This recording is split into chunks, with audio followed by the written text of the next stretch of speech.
Air travelers watched in horror as the scene unfolded outside departures at Terminal 1. A man fatally shot after police say he pulled a gun. The actions of those officers now the focus of an independent investigation. CTV's Allison Hurst joins us live from Pearson with the latest details. Allison.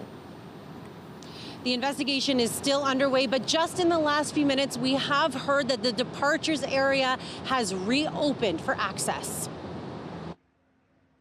Dozens of Peel police cars blocked the road outside departures at Toronto Pearson International Airport Terminal 1 as officers worked to save the life of a 30-year-old man who was shot by police. And we're crossing the crosswalk outdoors, and we heard something to the effect of 8 to 10 loud popping noises. It happened just before 7 a.m. 3 officers were responding to a dispute between a group of adults all known to each other.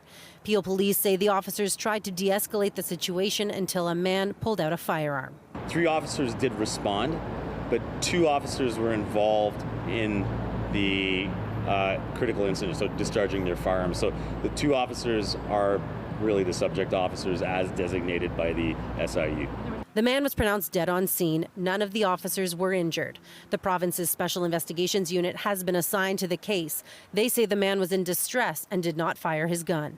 Our officers spent an amount of time trying to resolve the dispute, an immense amount of de-escalation and engagement with the parties. The incident causing a mess for travelers as they tried to enter the airport, including a crew from CTV National News covering the election. Huge traffic jam of cars, of passengers trying to get dropped off, trying to make their flights. Police blocked access to departures and were rerouting cars to the arrivals area instead.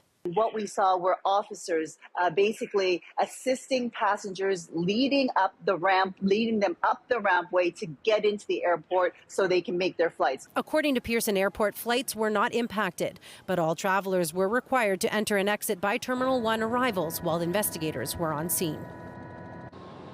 Peel police say that this had nothing to do with the airport, and they say that there's no threat to public safety or critical infrastructure. Reporting live, I'm Allison Hurst. Natalie, back to you. Okay, thank you, Allison.